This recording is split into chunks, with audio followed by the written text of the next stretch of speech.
નમસ્કાર વહાલા વિદ્યાર્થી મિત્રો, સ્વાગત છે તમારું એજ્યુકેશન સપોર્ટની અંદર. તો વિદ્યાર્થી મિત્રો, આજના વિડીયોની અંદર આપણે જોશું ધોરણ 5 સીઈટી આઈએમપી પ્રશ્નો. તો ચેનલ પર નવા હોય તો ચેનલને સબસ્ક્રાઈબ કરી, વિડીયોને લાઇક કરી તમારા મિત્રો સાથે શેર કરી દેજો. તો કે જોઈએ તો કે 61મો પ્રશ્ન જોઈએ. આગળના આપણા ચેનલની અંદર વિડીયો અપલોડ થઈ ગયેલ છે, તો તે પર જરૂરથી જોઈ લેજો અને આ વિડીયો સંપૂર્ણ જોશો વિદ્યાર્થી મિત્રો. તથા તમારા આ સીઈટીના પ્રશ્નો તમારી એક્ઝામમાં પૂછાશે, આઈએમપી છે વિદ્યાર્થી મિત્રો, એટલે વિડીયો પૂરો જોવો. તો કે 3 પ્રવેશ દ્વાર ધરાવતી વાવ કયા નામે ઓળખાય છે? તો કે 3 જેના દ્વાર હોય, તો કે દરવાજા હોય 3, તેવી વાવ કઈ છે વિદ્યાર્થી મિત્રો? તો કે જે છે વિજયાની જે વાવ છે વિદ્યાર્થી મિત્રો, તેના 3 પ્રવેશ દ્વાર જોવા મળે છે, એટલે તે વિજયાની જે વાવ તે જોવા મળે છે. હવે 62મો પ્રશ્ન જોઈએ. તો કે તમે ઉપરકોટની મુલાકાતે છો, ત્યાં નીચેનામાંથી તમને તોપ જોવા મળશે નહીં. તો કે ઉપરકોટની મુલાકાતમાં ક્યાં આમાંથી તોપ જોવા મળતા નથી? તો કે જે વિદ્યાર્થી મિત્રો રાણકી તોપ છે તે જોવા મળતા નથી. બાકી જે નીલમ તોપ છે, માણેક તોપ છે અને કડતાલ તોપ છે વિદ્યાર્થી મિત્રો, તે ઉપરકોટની મુલાકાતમાં જોવા મળે છે. જે રાણકી તોપ છે તે જોવા મળતા નથી, એટલે જવાબ રહેશે રાણકી તોપ. હવે જોઈએ 63મો પ્રશ્ન. તો કે નીચેનામાંથી કયું જૂથ ગળ્યા સ્વાદવાળા પદાર્થોનું નથી? તો કે જેનો ગળ્યો સ્વાદ હોય વિદ્યાર્થી મિત્રો, તે આમાંથી કયો નથી? તો કે જે સાકર અને મધ છે તે પણ ગળ્યું હોય છે, ગોળ અને ખાંડ પણ ગળ્યું હોય છે. તો કે સાકર અને ગોળ પણ ગળ્યું હોય છે. તો કે જે મરચું અને હળદર હોય વિદ્યાર્થી મિત્રો, તે તીખું જોવા મળે છે વિદ્યાર્થી મિત્રો, એટલે જવાબ રહેશે મરચું અને હળદર. હવે જોઈએ 64મો પ્રશ્ન. તો કે તમે ટીવીમાં ક્રિકેટ મેચ જોઈ રહ્યા છો, ટીમ એ ની બેટિંગ છે, તો મેદાન પર ટીમ બીના કેટલા ખેલાડી હશે? તો કે ભારત પાકિસ્તાનની મેચ હોય તો કે તેમાં બેટિંગ હોય, તો મેદાન પર ટીમ બીના કેટલા ખેલાડી હોય? તો કે વિદ્યાર્થી મિત્રો જે બોલિંગ કરતા હોય તેના કેટલા ખેલાડીઓ હોય? તો કે જે 64મો પ્રશ્ન છે વિદ્યાર્થી મિત્રો, તેમાં જોવા મળશે તો કે ઓપ્શન નંબર સી વિદ્યાર્થી મિત્રો 11 જે છે તે જોવા મળે છે. હવે જોઈએ તો કે 65મો પ્રશ્ન. તો કે ઝૂલે ઝૂલે શબ્દ તમે કયા વિસ્તારમાં સાંભળવામાં મળશે? તો કે જે લેહ વિસ્તાર છે વિદ્યાર્થી મિત્રો, તેમાં ઝૂલે ઝૂલે શબ્દ વાપરવામાં આવે છે. બાકી શ્રીનગરમાં નહીં, શિમલામાં નહીં અને મસૂરીમાં પણ નથી જોવા મળતા. હવે જોઈએ 66મો પ્રશ્ન. તો કે નીચેનામાંથી કયા જૂથની વસ્તુઓમાં પાણી ડૂબશે? તો કે આમાંથી કઈ એવી વસ્તુ છે કે પાણીમાં ડૂબી જશે? તો કે જે ટાંકણી અને લોખંડ અને ખીલી છે વિદ્યાર્થી મિત્રો, તે આપણને પાણીમાં નાખીએ તો ડૂબી જાય. બાકી બરફનો ટુકડો, દીવાસળી, પ્લાસ્ટિકની ચમચી એ પણ નથી ડૂબતી. પ્લાસ્ટિકની બોટલ, પ્લાસ્ટિકનું ઢાંકણ, પ્લાસ્ટિકની ચમચી એ પણ ડૂબતી નથી. દીવાસળી, લોખંડની ખીલી, પ્લાસ્ટિકની બોટલ. તો કે વિદ્યાર્થી મિત્રો દીવાસળી છે તે નથી ડૂબતી, બાકી લોખંડની ખીલી તો ડૂબી જાય. પણ વધુ કઈ વસ્તુ જોવા મળે છે? તો કે તે છે ટાંકણી, લોખંડ અને ખીલી ને સાબુ છે તે પાણીમાં ડૂબી જશે વિદ્યાર્થી મિત્રો. હવે જોઈએ 67મો પ્રશ્ન. તો કે જે છે કે ભારતના કયા રાજ્યમાં ગાઢ જંગલો આવેલા છે?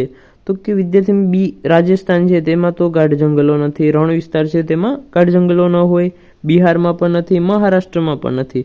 તો કે જે અરુણાચલ પ્રદેશ છે વિદ્યાર્થી મિત્રો, તેમાં ગાઢ જંગલો જોવા મળે છે, વધુ પ્રકારના જંગલો જોવા મળે છે. તો 68મો પ્રશ્ન જોઈએ. તો કે ભૂકંપ આવે ત્યારે શું ના કરવું જોઈએ? તો કે ભૂકંપ આવે ત્યારે શું ન કરવું જોઈએ?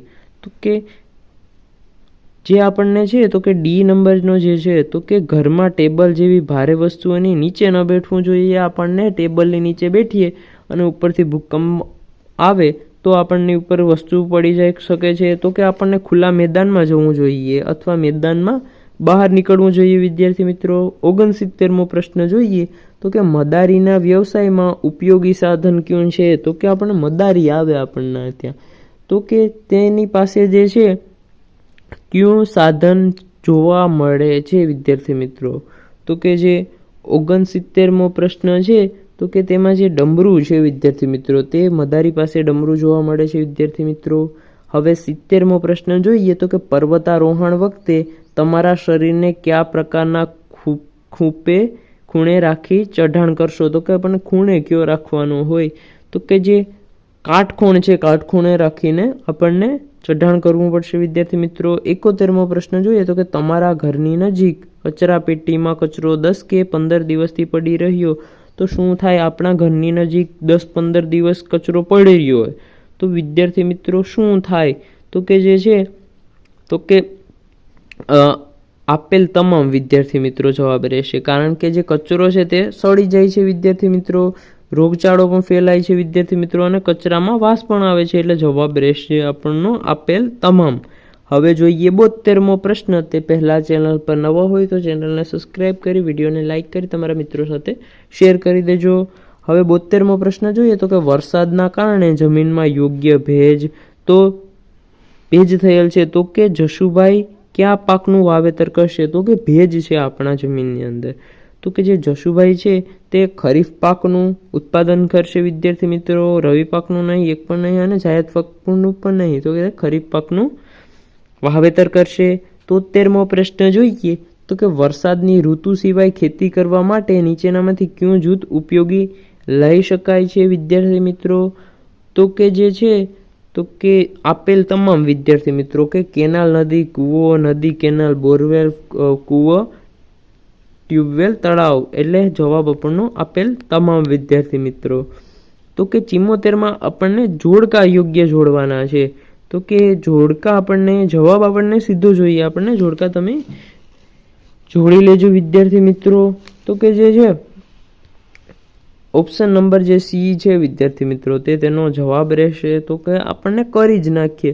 તો કે જે પહેલામાં તો કે ખ આવે તો કે કૂતરો તો કે જમીન પરની ધ્રુજારીનો અનુભવ કરે છે વિદ્યાર્થી મિત્રો. માછલી તો કે માછલી છે વિદ્યાર્થી મિત્રો તે વિદ્યુત સંકેત દ્વારા ચેતવણી આપે છે વિદ્યાર્થી મિત્રો. સમડી જોઈએ તો કે સમડી છે તે તીવ્ર ઘ્રાણેન્દ્રિય ધરાવે છે સમડી પાસે. તો કે સાપ હવે તો છેલ્લો જ ઓપ્શન રહ્યો, તો કે જે વસ્તુઓને દૂરથી જોઈ શકે છે, તો જવાબ રહેશે સી. હવે જોઈએ આપણને 75મો પ્રશ્ન જોઈએ તો કે મચ્છર ઉદ્ભવ અટકાવવા માટે નીચેનામાં વિધાનો પૈકી વિધાનો ક્યાં છે? તો કે વિદ્યાર્થી મિત્રો આમાંથી સાચા ક્યાં છે? તો કે જે છે તો કે 75માં જોઈએ તો કે જે આઈ છે વિદ્યાર્થી મિત્રો,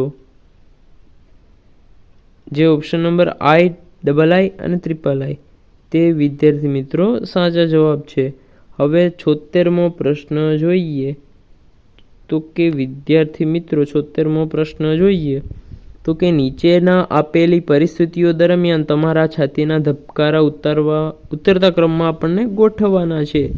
તો કે ઉતરતા ક્રમમાં આપણને ગોઠવવાના છે વિદ્યાર્થી મિત્રો. તો કે 76મો પ્રશ્ન જોઈએ તો કે પહેલા આવશે વિદ્યાર્થી મિત્રો. તો હવે જોઈએ આનો જવાબ તો કે II, IV, I અને I વિદ્યાર્થી મિત્રો. તો તમે તમારી રીતના જોઈ લેજો. 77મો પ્રશ્ન જોઈએ તો કે કયા જૂથની ખાદ્ય સામગ્રીઓનો લાંબા સમય સુધી ઉપયોગ કરી શકાશે? તો કે જે વિદ્યાર્થી મિત્રો અથાણું, પાપડ અને મમરા અને સેવ છે તેનો લાંબા સમય સુધી ઉપયોગ કરી શકાશે. હવે 78મો પ્રશ્ન જોઈએ તો કે નીચેનામાંથી અવકાશી પદાર્થોનું જૂથ કયું છે? તો કે વિદ્યાર્થી મિત્રો અવકાશી તો કે જે સૂર્ય, ચંદ્ર અને ધૂમકેતુ છે, જે ઓપ્શન નંબર ડી છે આપણનો તે અવકાશી છે વિદ્યાર્થી મિત્રો. નીચેનામાંથી કયા પ્રકારનો ખોરાક ખાવાથી સ્વાસ્થ્ય જલ્દી બગડી જશે? તો કે જે આપણનો જે છે તો કે આપણને વાસી ખોરાક ખાઈએ તો કે આપણના સ્વાસ્થ્ય માટે નુકસાનકારક છે વિદ્યાર્થી મિત્રો, અને આપણનું શરીર ખરાબ થશે. 80મો પ્રશ્ન જોઈએ તો કે નીચેનામાંથી કઈ મૂળ પેદાશ ભારત દેશની નથી? તો કે આમાંથી કઈ સામગ્રી ભારત દેશની નથી? તો કે મરચાં અને ભીંડા જે વિદ્યાર્થી મિત્રો તે ભારત દેશના નથી વિદ્યાર્થી મિત્રો. બાકી રીંગણા, મૂળા, વાલોળ, પાલક, પરવળ તે ભારત દેશના છે. તો વિદ્યાર્થી મિત્રો મળીએ આગળના વિડીયોની અંદર. ત્યાં સુધી ચેનલ પર નવા હોય તો ચેનલને સબસ્ક્રાઈબ કરી વિડીયોને લાઇક કરી તમારા મિત્રો સાથે જરૂરથી શેર કરી દેજો.